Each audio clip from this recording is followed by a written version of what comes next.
March 6th, 1943. The air inside the headquarters of the U.S. II Corps in North Africa was thick, stagnant, and suffocating. It smelled of stale cigarette smoke, unwashed uniforms, and the acrid scent of fear. Outside, the wind howled across the Tunisian desert, but inside, the silence was deafening. Officers moved through the hallways with the shuffling, eyes down uncertainty of men who knew, deep in their bones, that they had failed. They avoided eye contact. They spoke in hushed whispers. The atmosphere felt heavy with the crushing weight of a recent, humiliating defeat. Then, the silence was shattered. The rhythmic, heavy strike of cavalry boots against the floor announced a new arrival. Major General George S. Patton, Jr. did not just walk into a room. He invaded it. He was a vision of calculated martial splendor, wearing a high-gloss polished helmet that caught the dim light, his signature ivory-handled revolver strapped to his waist, and an expression of controlled fury that made every officer in the building tremble. He looked like a man who had come not to negotiate, but to conquer. By the end of his first day, the command structure was in shock. Multiple officers were relieved of command before the sun set. By the end of his first week, the number of fired officers would reach dozens. By the end of 10 days, the I Corps would be unrecognizable. Patton had been sent on a mission of desperation to fix a catastrophe. American forces had just suffered the worst defeat in the history of U.S. ground forces in the European theater. It was the bloodiest week American troops had seen in the war, resulting in an entire division being routed and scattered across the desert sands. The images of American surrender, hands raised, faces gaunt with shock, were being broadcast worldwide by Berlin. General Dwight D. Eisenhower had given Patton one singular, terrifying mission: restore order, restore discipline, and restore the fighting spirit of an army that had been physically and psychologically shattered at a desolate place called Kasserine Pass. What followed was one of the most ruthless, controversial, and effective leadership purges the United States Army had ever seen. Patton would fire officers for cowardice. He would fire them for incompetence. He would fire them for being in the wrong place at the wrong time, or for simply not wearing their helmets properly. He would transform a defeated, demoralized mob into a lethal, effective fighting force in exactly 10 days. And he would do it by making every single officer more terrified of him than they were of the German army. This is the dramatic, untold story of how Patton saved the American army in North Africa by systematically destroying the careers of dozens of officers who had failed to fight. He did this not because they weren't brave men, but because, in the unforgiving calculus of war, they weren't ready. To understand the severity of the purge, we must understand the depth of the disaster. February 14th, 1943. German forces under the legendary Desert Fox, Field Marshal Erwin Rommel, launched Operation Frühlingswind. They attacked American positions at Sidi Bou Zid in Tunisia with the ferocity of a sledgehammer. The American forces were green. They had been in North Africa for only 3 months. Most American soldiers, farm boys from Kansas and factory workers from Ohio, had never heard a shot fired in anger. Their officers, trained in classrooms, had never commanded troops under the chaotic stress of incoming artillery. They were facing battle-hardened Wehrmacht veterans, men who had conquered Europe and had been fighting in the unforgiving desert for 2 years. By February 15th, the situation had spiraled from difficult to catastrophic. The illusion of American invincibility was shattered. Young soldiers who had been told during basic training that they were the best equipped, best trained soldiers in the world were now discarding their rifles just to run faster. The panic was infectious. It moved through the ranks like a virus. The German offensive continued, relentless and precise. Then came the breaking point. On February 19th, Rommel sensed blood. He sent his panzer division straight through the Kasserine Pass, a narrow gap in the mountains that should have been a fortress. Within hours, the American defense collapsed completely. The failure began at the top. Major General Lloyd Fredendall commanded II Corps from a headquarters located 70 miles behind the front lines, deep in a ravine he had fortified like a bunker. He was detached, distant, and disconnected. When the German attack began, Fredendall couldn't coordinate a response because he was physically and mentally absent from the battle. He didn't know where his own units were. He issued orders that were impossible to follow. And when the line broke, he blamed his subordinates for failures that stemmed directly from his own poor planning. By February 24th, When the smoke finally cleared and the battle ended, the butcher's bill was staggering. American forces had suffered over 6,000 casualties. The 168th Infantry Regiment alone lost 2,000 men. The 1st Armored Division, the pride of the force, lost 183 tanks.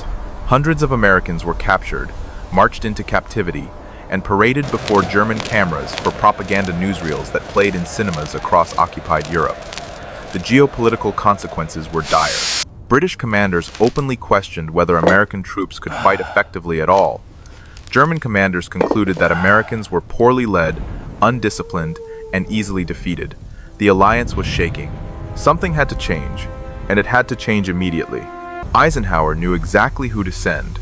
He needed a man who understood the psychology of violence. George S. Patton Jr. was 57 years old in March 1943, a man out of time. He believed in reincarnation, convinced he had fought in the phalanxes of Greece and the legions of Rome. He had commanded tanks in World War I and had written the doctrine manuals for armored warfare during the interwar years. He was known throughout the army as a brilliant trainer of troops, but also as a fierce, uncompromising disciplinarian. He demanded absolute perfection. He accepted zero excuses. He operated on a simple, brutal philosophy. Discipline under pressure is the only thing that separates winning armies from losing ones. Patton believed that American soldiers were not inferior to German soldiers by nature. They were simply poorly led and poorly trained. Given proper leadership and aggressive tactics, Americans would win every time. Eisenhower had worked with Patton for decades. He knew Patton could train troops brilliantly and restore confidence. But he also knew Patton was ruthless with officers he considered incompetent. He would fire commanders without hesitation or remorse. That ruthlessness was exactly what I Corps needed to survive.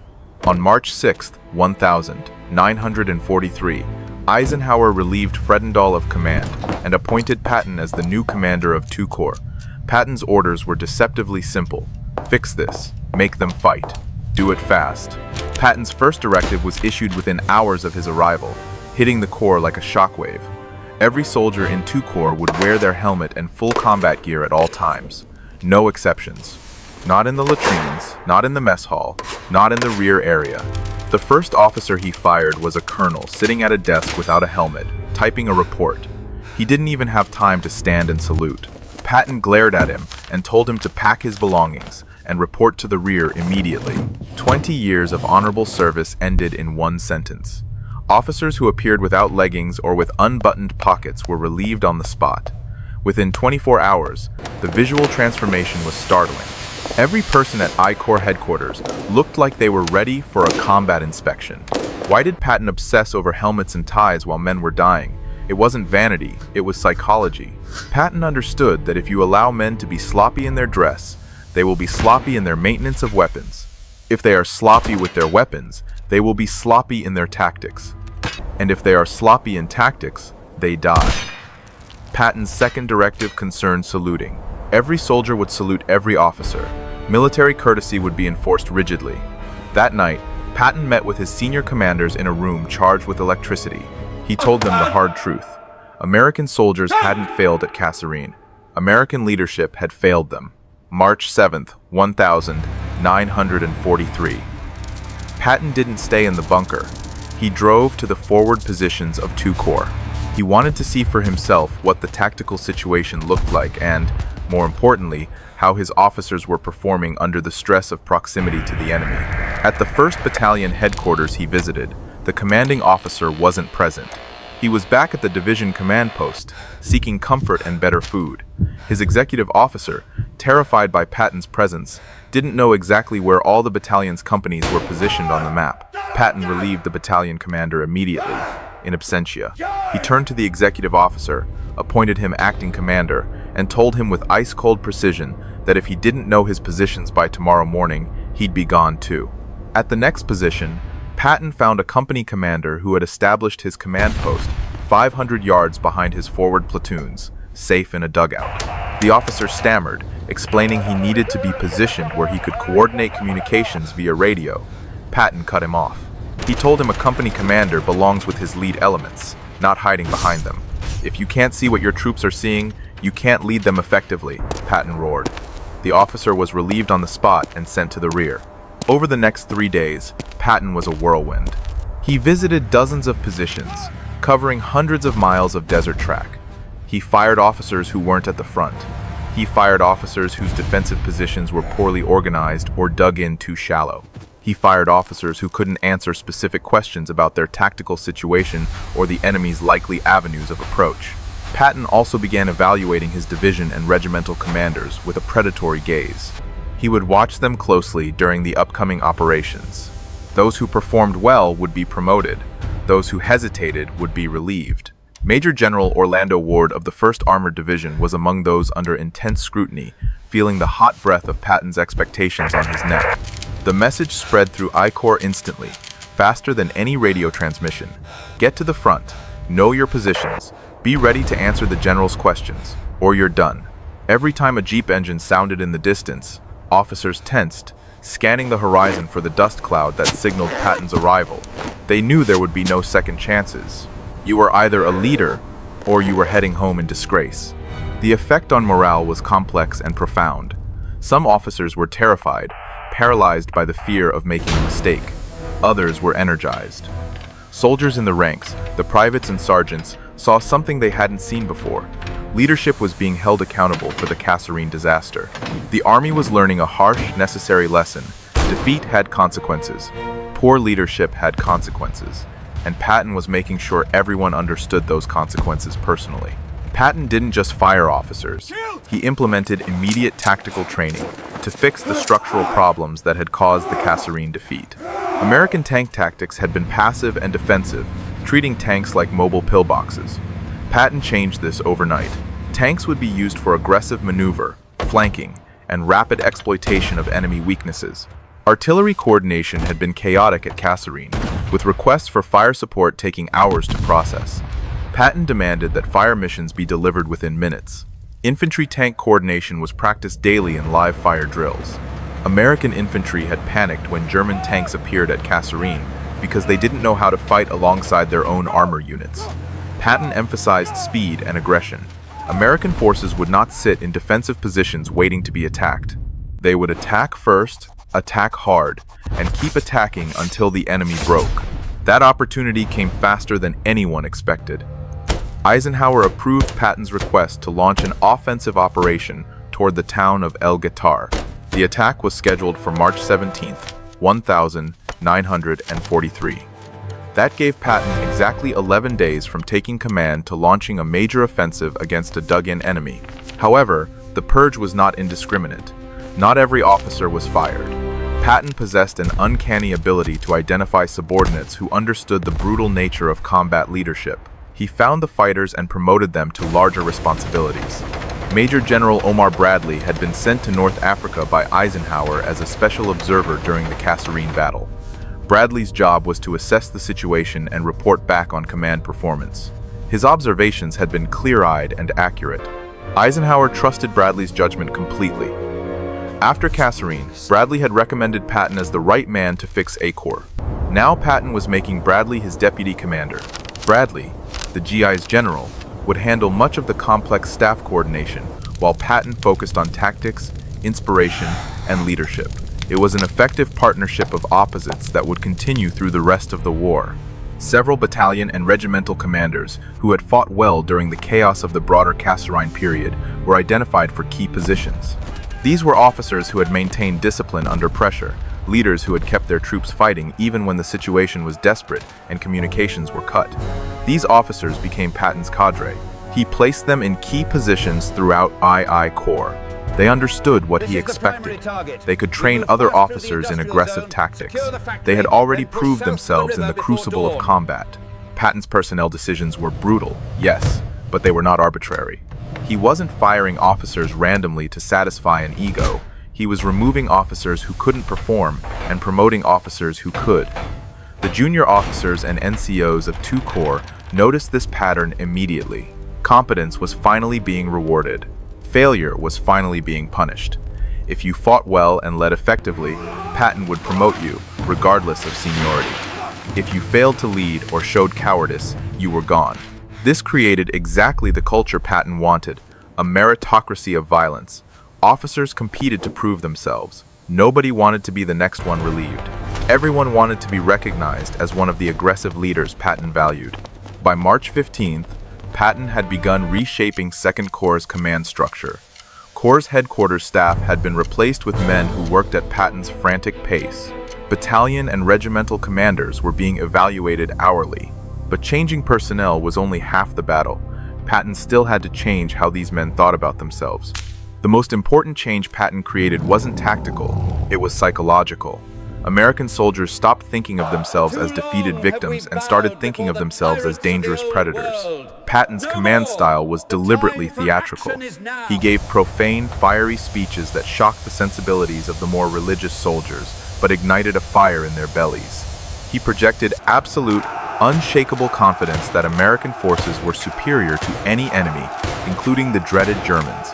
Soldiers who had been depressed and uncertain after Kasserine responded to this raw energy. Patton didn't make excuses for the defeat. He didn't coddle them. He told them they were going to win, and he expected them to prove it with blood. The nightly patrols and aggressive posture created momentum. American forces stopped reacting to German actions and started initiating contact. Small victories in patrol actions built confidence. German forces noticed the change immediately. Intelligence reports sent to Rommel in March 1943 describe American forces as significantly more aggressive and better coordinated than in February. German commanders were surprised by how quickly the Americans had improved. This was exactly what Patton had intended. He wasn't just rebuilding I Corps tactically, he was rebuilding it psychologically. American soldiers needed to believe they could beat the Germans who had routed them. The harsh discipline and constant inspections served this purpose. Soldiers who looked sharp felt sharp. Units that moved with precision felt professional. The external signs of military competence created internal confidence. British observers were skeptical. They thought Patton's emphasis on appearance and regulation was superficial showmanship. They were about to find out just how wrong they were. March 17th, 1943, 5:30 a.m. The silence of the desert dawn was ripped apart. American artillery opened fire on German positions near El Guetar. The barrage was not the sporadic, hesitant fire of Kasserine. It was a concentrated, rolling thunder that lasted 30 minutes, shaking the earth and filling the sky with smoke. Then, American infantry and armor attacked. The 1st Infantry Division led the assault. These were the same troops who had been humiliated weeks earlier. Now, they were attacking with the tactics Patton had drilled into them, moving with speed, using cover, and closing with the enemy. By noon, American forces had advanced 6 miles and captured El Guetar. The first objective was achieved ahead of schedule, but the real test was yet to come. On March 23rd, the German 10th Panzer Division counterattacked. This was the moment of truth. Would Ecke Corps break and run like they did at Kasserine, or would they stand and fight? The German panzer forces attacked head-on, their Tiger and Panzer IV tanks rumbling forward with terrifying inevitability. But this time, the Americans were ready. American artillery, coordinated instantly, destroyed the first wave of tanks, separating the armor from the infantry. American tank destroyers and anti-tank guns engaged at close range, holding their fire until the last second. American infantry held their positions in their foxholes instead of retreating in panic. The German attack was stopped cold. The desert was littered with burning steel. Over 30 German tanks were destroyed. The counterattack had failed completely. American forces had proven they could fight defensive battles against German armor and win. The psychological wounds of Kasserine were beginning to heal. By April 7th, American forces had advanced over 50 miles, pushing the Germans back relentlessly. They had proven that American soldiers could fight effectively against the Wehrmacht. El Guetar wasn't the largest battle of the North African campaign, but it was undoubtedly the most important for American forces. It validated Patton's brutal leadership methods. It proved that the purge had worked. However, the cost of victory is often hidden in the shadows. Dozens of officers had their careers destroyed by Patton's purge. Most were Corps headquarters, staff officers, and battalion-level field commanders. A few were regimental commanders. Some were sent back to the United States and assigned to training commands or obscure staff positions where they would never command men again. Their combat leadership careers were over. We must acknowledge the nuance here. Some of these officers were legitimately incompetent. They had failed under pressure. They had made poor decisions that cost lives. They deserved to be removed from combat command. But others were competent administrators, decent men who simply weren't suited for the specific, savage demands of frontline combat leadership against a first-rate enemy. Patton didn't distinguish between the two. Combat command required aggressive, instinctive leadership. Anyone who couldn't provide it was removed, regardless of their past service or good intentions. The personal cost was devastating. Many were decent, patriotic Americans who had given everything to the service. They packed their belongings in the middle of the night, humiliated, and headed home to face a lifetime of what-if questions and the silent judgment of their peers. The Army handled these reliefs quietly. No formal charges were filed. Officers were simply reassigned with vague explanations. This protected the institution while removing inadequate leaders. It was cold, efficient, and bureaucratic. It was also brutal for the officers involved, stripping them of their dignity in the service of the greater good. The officers who survived the purge understood the lesson perfectly. Leadership under fire was unforgiving. Mistakes had lethal consequences. Performance mattered more than intentions, rank, or connections. This culture persisted throughout the war. American forces developed a reputation for relieving commanders quickly when they failed to perform. Even senior officers like Orlando Ward, who was relieved on April 5th despite his division's eventual success, learned that rank didn't protect you from Patton's standards. Whether this approach was fair to individual officers is a matter of historical debate. Whether it created a more effective army is not. Patton commanded 2 Corps for only 40 days. On April 15, 1943, he was reassigned to command the 1st Armored Corps in preparation for the invasion of Sicily. Omar Bradley was promoted to command 2 Corps. Bradley, having learned from the master, maintained Patton's standards for discipline and aggressive tactics. The culture Patton created persisted long after he left. I Corps would go on to fight successfully in the final battles of Tunisia, the invasion of Sicily, and the bloody campaign up the Italian boot. The divisions that had been routed at Kasserine became veteran units with excellent combat records, feared by the Germans. Patton himself would go on to command the 7th Army in Sicily, and later the legendary 3rd Army in France, racing across Europe and relieving the siege of Bastogne. He would become the most celebrated, flamboyant, and effective American ground commander of World War II. But the North African Purge remained a controversial chapter in his legacy.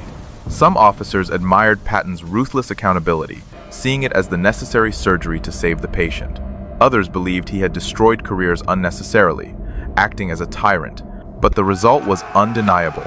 In 10 days, George S.